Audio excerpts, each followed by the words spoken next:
Everyone deserves to be loved, right? Right? Now, let's look at this from the angle of romantic love. In order to get romantic love, you have to be able to attract someone into wanting to get to know you. No one is going to walk down the street and think, oh my gosh, look at the personality on them. It's not something people can see. And people have to want to get to know you in order to get to know you. The problem with this is that there exists a huge spectrum of attractiveness. For those who won the genetic lottery, everyone is trying to get to know them. And it has nothing to do with their personality. People like to act on instinct and then come up with rationalizations of why they did what they did, later telling themselves a story which makes them seem like deeper, more refined, more sophisticated people. And this also has the effect of gaslighting people into thinking that there must be something wrong with them if it doesn't work the exact same way for them as it does much more attractive people. I was talking a few weekends ago about our teenage years with a friend, and I used to believe that I was inherently unattractive to women. I mentioned the fact that, like most men, I never had the experience of being a girl's first time. It's a minority of men who happen to be attractive at that age who get to experience this with many young girls. And my friend was someone who had multiple experiences with different girls having their first time with him. And because I only became more attractive later in life, I never had that experience in my younger life. Meanwhile, my friend had, at the time, been the one that girls were choosing. He didn't have particularly strong social skills. He didn't even try. In his words, they threw themselves at him, and he didn't know why. He was just selected by them because he was tall and he fitted the desirable archetype for young women at that age. Now, later in life, he's trying to put in the hard work to become attractive. He's learning social skills. He's learning how to be in shape. And he's having to put in work that his younger self simply didn't have to.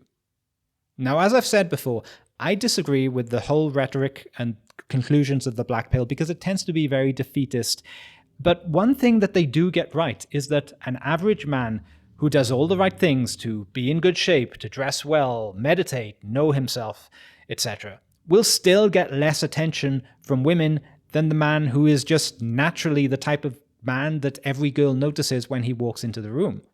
And enough girls will simply throw themselves at that sort of guy that he never really has to develop much charisma. One example of this is the type of man who might get multiple women pregnant and then complaining about him being a deadbeat dad.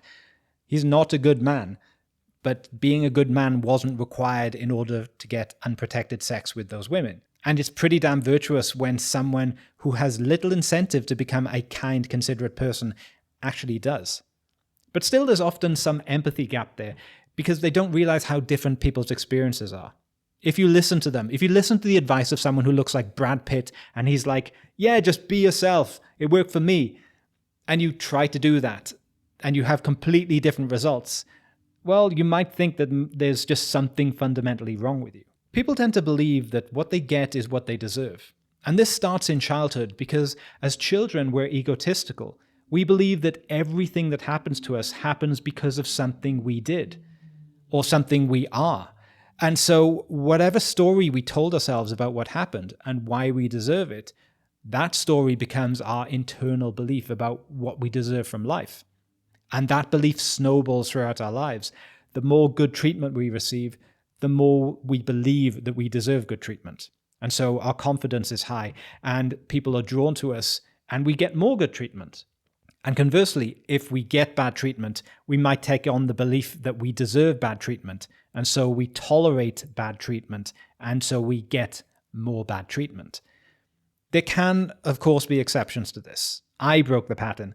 And some people go the other way. I had an ex who had incredibly low expectations from life, probably from something in her childhood. And yet she grew up to be a very physically beautiful woman. One of her exes had a freaking yacht, and she had men bending over backwards to do things for her. But she kept living as if she didn't deserve anything, as if she should be treated badly. And if you tried to treat her well, she found it weird and couldn't receive it. Now, I'm an advocate for a solidly internal locus of control. I hate victim mentality, and I think that those who consign themselves to just giving up are throwing away a much more enjoyable and meaningful life, no matter where they start from. Because even if 99% of a situation is outside of your control, the 1% that is in your control, you better work damn hard to make the most of that. Because life is neither pure luck nor purely what you deserve. But human beings have a habit of trying to look at things and find a pattern that isn't there. Dr. K of the channel Healthy Gamer said that the moment he walked into a children's cancer ward, all his belief that life is shaped by what you deserve was obliterated. He saw the most innocent beings who had done nothing wrong, suffering and having their lives cut short. We must abandon the concept that life is what we deserve. And that's the whole point of the biblical book of Job, by the way. Job was going through all kinds of suffering, and his friend said, well, God must be punishing you, that you go through such suffering.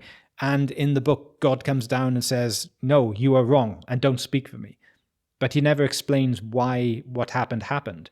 And in Eastern religions, people looked at suffering babies who had done nothing in this life wrong and thought, well, there must be justice in the world, so they must have done something bad in a past life, and now karma is catching up to them. But again, that's too simplistic. The world is random. Your start in life is random. You can, of course, work hard and enjoy your achievements, but never congratulate yourself too much, or put yourself down either. Because while what you would do with the cards you're dealt is your doing, the cards themselves are not. When I was teaching cold approach, I once went out with one client who was quite tall and one client who was quite short. And both of them were kind, charming, funny guys. And the short guy got about 20 times as much rejection as the tall guy, both being really genuine and honest in how they were approaching women.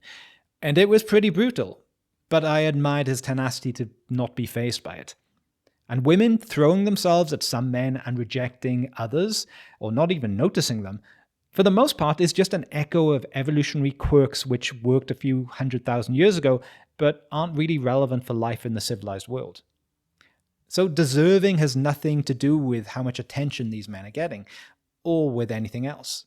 So in conclusion, certainly put in the hard work to make the most of what you have, but don't ever compare yourself with someone else and conclude that your results in getting women to notice or date you is because you deserve more or less than another guy. It's a mixture of factors, some of which you had nothing to do with. You don't control the outcome. You only control what you put in. So throw out any talk of the idea of deserving and simply be the best version of yourself. And whatever outcomes come your way, enjoy them. Thank you very much for listening.